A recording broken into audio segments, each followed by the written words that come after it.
प्रिय विद्यार्थियों, आज हमारी प्रश्नावली 17 पूरी हो चुकी है और आप सभी विद्यार्थी इसका होमवर्क अपनी नोटबुक में करें तथा जांच कराएं। तो मैं एक बार संक्षेप में इस प्रश्नावली के बारे में आपको एक बार फिर बता देना चाहता हूँ। इस प्रश्नावली में से बोर्ड में एक प्रश्न आएगा जो सीधा सीधा आपको 6 नंबर दिलाएगा, यानी आपको एक प्रश्न 6 नंबर का इस प्रश्न का निश्चित है जो आएगा। 6 नंबर का एक प्रश्न, उसमें आपसे 3 चीज़ में से कोई सी भी एक चीज़ पूछ सकता है। जैसे आपसे पहली चीज़ पूछ सकता है माध्य। इस माध्य को समांतर माध्य भी कहते हैं।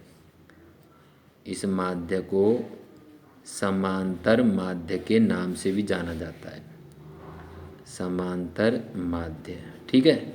और इस समांतर माध्य को कभी कभी प्रश्न में औसत शब्द लिखा हुआ जाता है कि इसका औसत ज्ञात करो या औसत माध्य ज्ञात करो। तब भी आपको यही समझना है कि इसमें हमसे माध्य पूछा जा रहा है। ठीक है। और इसका जो हमारा प्रतीक चिन्ह है, इसका प्रतीक चिन्ह जो है वो है एक्स बार। एक्स बार यानी समांतर माध्य या माध्य या औसत माध्य। तो ये आपसे प्रश्न में पूछ सकता है। ठीक है। दूसरा जो आपका पॉइंट है वो है माध्यक। माध्यक जिसे माध्यिका भी कह देते हैं कभी कभी, तो माध्यिका कह दो चाहे माध्यक कह दो, ये होता है। और इसका जो प्रतीक चिन्ह है वो होगा इसका एम। एक आपको ये ज्ञात करना है। ठीक है ना। तीसरा आपका होता है बहुलक। बहुलक तो यहाँ पे अब मैं आपको एक बात बता देता हूँ। इस बहुलक को हम जेड से लिखते हैं कि इस साल जो आपके सिलेबस में से कुछ शीर्षकों को कम किया गया है, तो उसमें जो प्रश्नावली 17 है उसमें से आपका ये वाला जो टॉपिक है इसे हटा दिया गया है। ये इस साल हटाया गया है, इस साल हटाया गया है। तो इस साल आपको ये बहुलक जो है वो नहीं देखना है। तो आपका तो काम और भी आसान हो गया। अब तो आप केवल 2 ही चीज़ देखनी है, एक तो समांतर माध्य और एक माध्यक। तो यहाँ पे इस चीज़ को हटा दिया गया है जो हमारी प्रश्नावली 17.8 में है। ठीक है। तो यहाँ पे ये जो माध्य, माध्यक और बहुलक है ना, ये हमारे होते हैं केंद्रीय प्रवृत्ति के मापक। ये जो है इसे हम कहते हैं केंद्रीय प्रवृत्ति के मापक। ये आप याद रखें, केंद्रीय प्रवृत्ति के मापक, जिसे माध्य, माध्यक और बहुलक कहते हैं। यानी इसके जो मापक है ना, ये एक तो माध्य है, एक माध्यक है और एक है हमारा बहुलक। बहुलक ये आपको याद रखना है। ये हमारे केंद्रीय प्रवृत्ति के मापक है जो आपको याद रखना है। ठीक है। अब यहाँ पे आपको एक चीज़ और देख लेनी है कि हम बारी बारी से एक एक चीज़ को देखते हैं। तो हम पहले देखते हैं माध्य, जिसे हम कहते हैं समांतर माध्य भी कहते हैं, समांतर माध्य। तो यहाँ पे मैं आपको एक चीज़ बता देता हूँ जिसे आप ध्यान दें। इसका प्रतीक चिन्ह है एक्स बार, कि इसके प्रश्न कैसे आएंगे परीक्षा में। ठीक है। तो केवल विचर राशि जब आ जाए, मान लो प्रश्न में आपकी केवल विचर राशियाँ आ जाए, केवल विचर राशियाँ आ जाए, विचर राशियाँ प्रश्न में आ जाए, केवल विचर राशियों का एक्स बार ज्ञात करना, यानी समांतर माध्य ज्ञात करना। प्रश्न में केवल आपके पास विचर राशियाँ दी जाएगी, अर्थात केवल आंकड़े दिए जाएंगे। तो उनसे आपको जब एक्स बार ज्ञात करने के लिए कहा जाए तो इसके लिए आपको सिर्फ इस सूत्र का इस्तेमाल कर देना है, एक्स बार बराबर सिग्मा एक्स बटे एन। यहाँ जो सिग्मा है ना आपका, ये योगफल का प्रतीक है। सिग्मा यहाँ पे है आपके योगफल का प्रतीक। सिग्मा ये होता है आपके योगफल का प्रतीक। सिग्मा योगफल का प्रतीक है, तो ये ध्यान रहे आप, ये योगफल का प्रतीक होता है सिग्मा।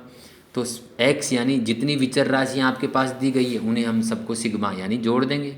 और n का मतलब है यहाँ पे राशियों की संख्या, विचर राशियों की संख्या, राशियों की संख्या, ये आपको याद रखना है। तो यहाँ पे केवल विचर राशियाँ आ जाए प्रश्न में। जैसे मान लीजिए आपसे प्रश्न आ गया, जैसे मैं एक एग्जांपल यहाँ पे दे देता हूँ इसका। जैसे मान लो आपके प्रश्न आ गया, कोई विचर राशि आएगी 2, 5, 9, है ना, 15, 7, ऐसे कुछ भी आ सकती है। और आपसे कहेगा कि इनका माध्य ज्ञात करो। तो यहाँ पे हमारे पास ओनली आंकड़े दिए गए हैं, यानी विचर राशि दी गई है। तो यहाँ पे आपको इनका जब x बार ज्ञात करना हो, प्रश्न कहे, तो आप इस सूत्र का इस्तेमाल कर दो, सिग्मा x बटे एन। तो x बार बराबर सिग्मा यानी जोड़ दो सभी आंकड़ों को, सभी विचर राशियों को, 2 + 5 + 9, ठीक है, +15 +7, इन सब को जोड़ दो। और बटे जोड़कर हम भाग किसका दे देंगे, 1 2 3 4 5, यानी n बराबर हमारे पास है 5। 2 5 9 15 7 को जोड़ दो और 5 का भाग दे दो। तो ऐसा करते ही आपका x बार प्राप्त हो जाएगा। ठीक, तो यहाँ पे हम जोड़ के देखते हैं एक बार। तो जैसे 5 और 2 7, ठीक है, 7 और 9 16, 16 और 15 31, 31 और 7 38। तो हमारा आ गया 38/5। और जब हम 38 में 5 का भाग देंगे तो 5 7 35, ठीक है, 3 बच गए, दशमलव लगाया 0, 30 हो गए, 5 6 30। तो हमारा आ गया समांतर माध्य 7.6। तो इस प्रकार आप जब केवल विचर राशियाँ जाए तो ऐसे माध्य का आप ज्ञात करोगे। ठीक है, अब दूसरा जो पॉइंट है हमारा वो आ जाता है अवर्गीकृत बारंबारता सारणी। हमारा आ जाएगा अवर्गीकृत बारंबारता सारणी से माध्य कैसे ज्ञात करें। अवर्गीकृत बारंबारता सारणी, बारंबारता सारणी। तो अवर्गीकृत बारंबारता सारणी से आपको m या x बार यानी माध्य कैसे ज्ञात करें, समांतर माध्य कैसे ज्ञात करें।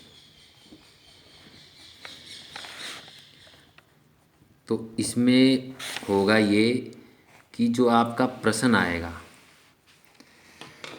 उस प्रश्न में आपके पास एक सारणी आएगी। उस सारणी में x दिया हुआ आएगा आपके पास, x, और f यानी उसकी बारंबारता भी आपके पास प्रश्न में दी हुई आएगी। ये दो चीज़ प्रश्न में आपके पास दी हुई आएगी, इसे ध्यान से समझे आप।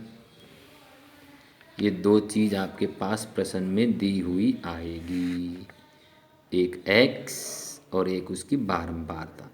ये सारणी हमारी होती है अवर्गीकृत बारंबारता। तो इसमें आपको करना क्या है कि आपको एक कॉलम तैयार करना पड़ेगा सारणी में ही, जिसमें आपको लिखना होगा x गुणा f या f गुणा x, यानी f(x).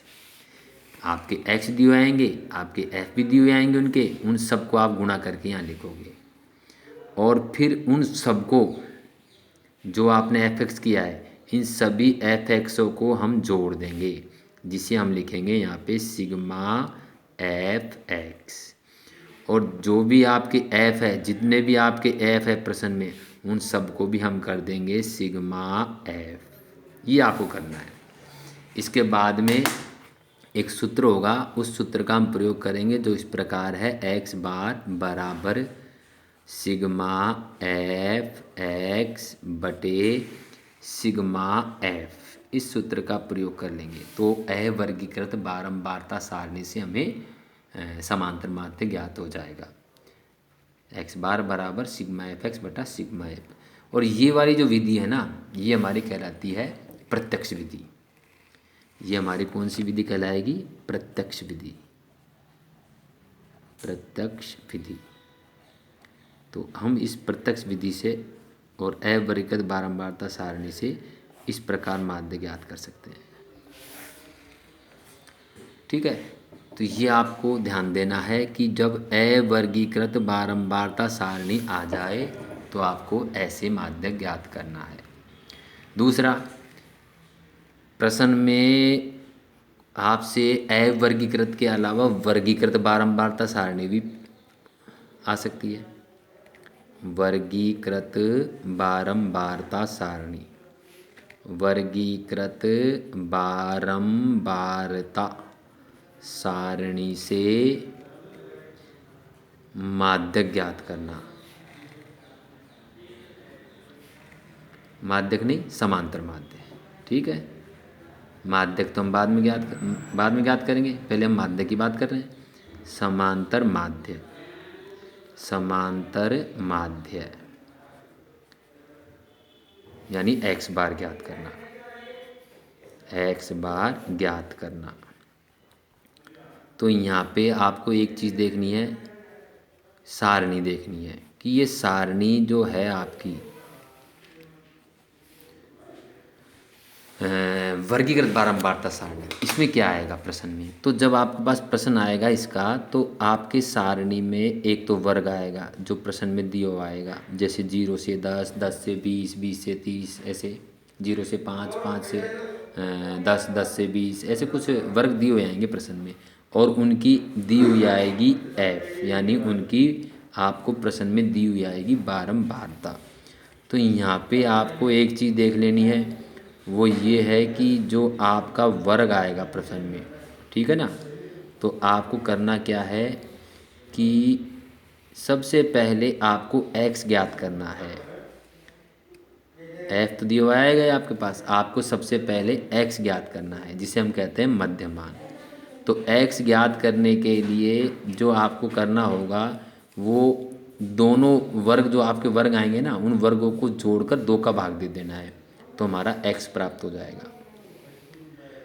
ठीक है, फिर हमारा जो x प्राप्त हो गया, फिर ये प्रश्न हमारा जैसे ऊपर किया था ना वैसा ही हो जाएगा। फिर हमें कर लेना है f(x), f को x से गुणा कर लेना है। ठीक है, फिर गुणा करने के बाद में वही काम करना है, जितने भी हमारे f(x) आएंगे उन सबको हम कर लेंगे सिग्मा f(x), और जितने भी हमारे प्रश्न में f होंगे उनको हम कर लेंगे सिग्मा f। इस प्रकार हम वर्गीकृत बारंबारता सारणी से भी ऐसे कॉलम तैयार करके ये ज्ञात कर लेंगे सिग्मा f(x) और सिग्मा f। फिर एक सूत्र का प्रयोग करेंगे, जो ऊपर वाला सूत्र था वही सूत्र हमारा लगेगा। वो सूत्र होगा हमारा x बार बराबर सिग्मा f(x) बटे सिग्मा f। ये भी वही हमारी प्रत्यक्ष विधि कहलाएगी। ठीक है, तो ये है हमारी वर्गीकृत बारंबारता सारणी से माध्य या समांतर माध्य ज्ञात करना। ठीक है, तो कल आपको मैं दूसरी विधि के बारे में बताऊंगा।